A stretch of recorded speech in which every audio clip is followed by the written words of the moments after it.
The papyrus, put it on my table every month.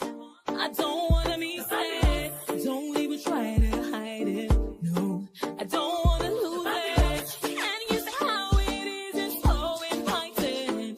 The papyrus, we're all so alive. The papyrus. This is the Papyrus TV news update. You're welcome. First, the headlines. UK Prime Minister announces plan to abolish NHS England. Ukraine-Russia ceasefire negotiations stall amidst disagreements. NATO Secretary General meets with President Trump amid growing European tensions. Bank of Canada cuts interest rates amid economic uncertainty. Former Philippine President Rodrigo Duterte arrested for human rights violations. Greenland election sees shift in political power. Syrian crackdown results in over 1,000 casualties. The news in details.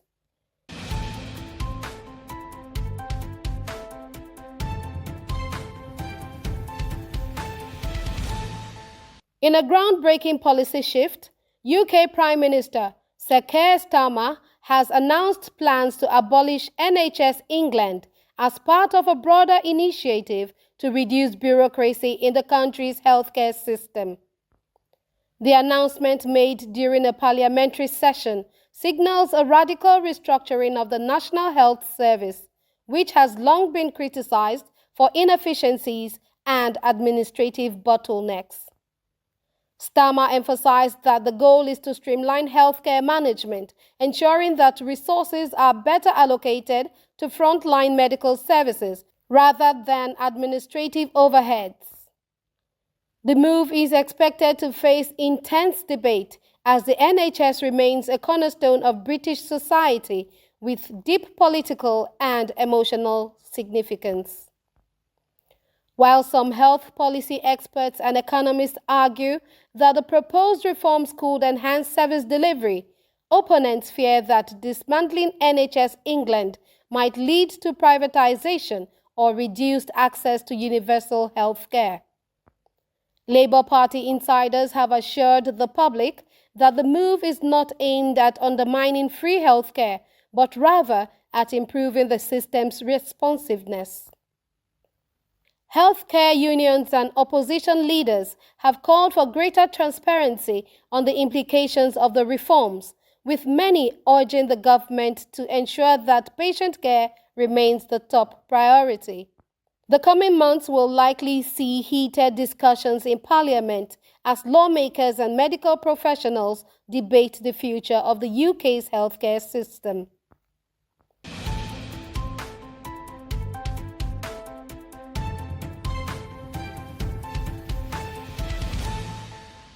Meanwhile, tensions between Ukraine and Russia remain high as ceasefire negotiations face significant hurdles. A proposed 30-day ceasefire, reportedly backed by some international mediators, was swiftly rejected by Russia, with Kremlin aide Yuri Ushakov labeling it as a temporary respite that would only allow Ukrainian forces to regroup. The rejection has fueled further frustrations among Western allies who have been advocating for diplomatic solutions to de-escalate the ongoing war. Ukrainian President Volodymyr Zelensky accused Russia of prolonging the conflict deliberately and urged the United States to apply greater pressure on Moscow to bring an end to hostilities. Also, U.S. President Donald Trump has announced that Special Envoy Steve Witkoff will be dispatched to Moscow for further negotiations, signaling Washington's continued engagement in finding a resolution. However, political analysts remain skeptical about any immediate breakthrough as both sides continue to trade accusations over battlefield strategies and territorial claims. The situation remains volatile, with Ukrainian forces bracing for potential escalations in frontline regions. The international community is closely monitoring the situation, with concerns that a prolonged stalemate could lead to further humanitarian crisis in the war-torn region.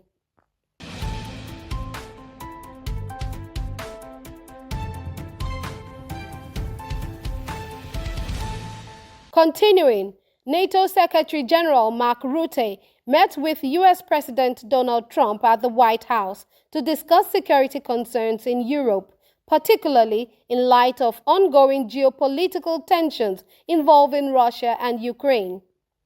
The meeting comes amid growing uncertainty about the future of NATO's strategic priorities, with some European leaders worried about Trump's recent overtures to Moscow.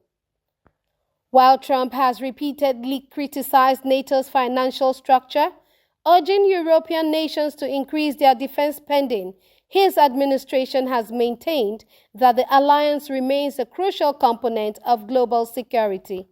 During the discussions, Rutte reportedly emphasized the need for NATO to remain united in deterring Russian aggression, while Trump reiterated his administration's preference for diplomatic resolutions. The meeting is seen as a critical moment for transatlantic relations as European nations seek assurances that the United States will maintain its commitment to collective defense under NATO's Article 5. Analysts suggest that while the meeting may have provided a platform for dialogue, fundamental disagreements remain over NATO's future role, particularly in the face of shifting U.S. foreign policy priorities.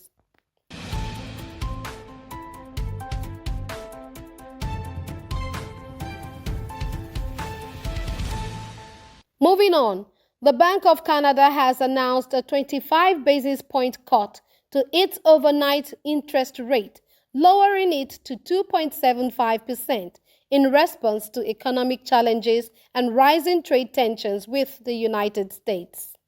The decision comes as policymakers seek to counteract slowing economic activity, which has been exacerbated by inflationary pressures and uncertainties in global markets. According to the central bank's statement, while Canada's economy has shown resilience in recent months, external risks, particularly those relating to ongoing U.S. trade policies, have made it necessary to adopt a more accommodative monetary stance. The rate cut is expected to provide relief to businesses and consumers by lowering borrowing costs, but financial analysts caution that it may also lead to increased inflation in the long term. Some experts have pointed out that while the move could stimulate growth, it also signals concerns about the broader economic outlook.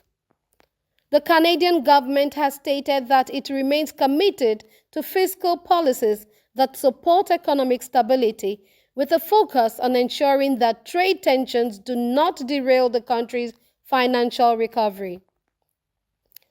Market observers will be closely watching for further policy adjustments as the economic landscape continues to evolve.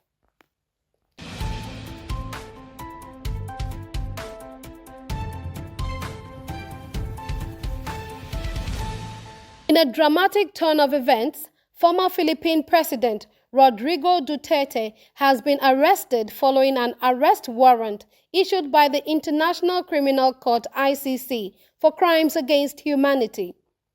The charges stem from Duterte's controversial war on drugs campaign, which led to thousands of extrajudicial killings during his presidency. Human rights organizations have long called for his prosecution, alleging that his policies resulted in widespread abuses, including unlawful executions carried out by state forces. The arrest is seen as a landmark case in international justice, as the ICC seeks to hold former world leaders accountable for human rights violations.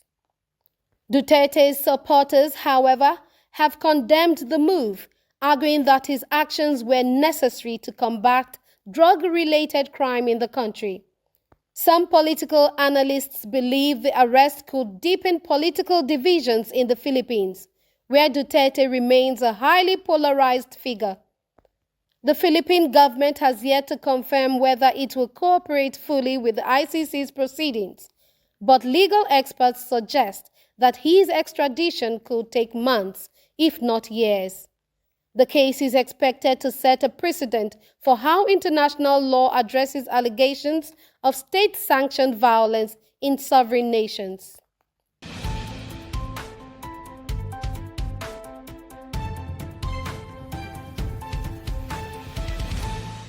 Furthermore, Greenland's recent general election has resulted in a major political shift, with the center-right Democrats emerging as the largest party, unseating the incumbent Inuit Ataqatigiit. The election outcome marks a significant change in Greenland's political landscape and is expected to influence the region's policies on autonomy, environmental issues, and economic development. Analysts suggest that the results reflect growing dissatisfaction with the previous government's handling of key issues including resource management and relations with Denmark.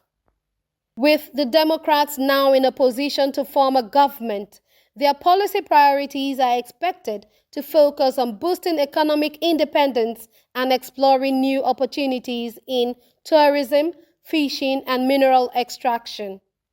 However, political observers note that any major shifts in policy will still require careful negotiations, given Greenland's unique political relationship with Denmark.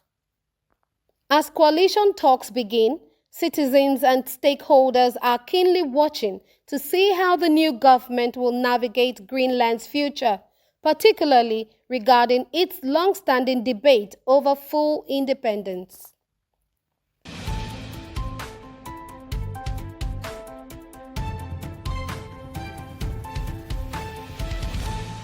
Conclusively, reports have emerged of a violent crackdown by Syrian government forces in the Alawite region, with over 1,000 people reportedly killed in what has been described as one of the deadliest incidents in the country in recent years.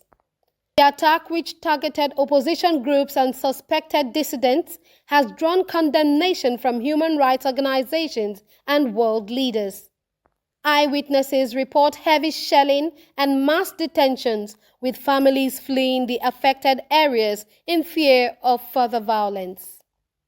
The Syrian government has defended its actions, claiming they were part of an ongoing counter-terrorism operation. However, international observers argue that the crackdown represents a continuation of state repression against political opponents.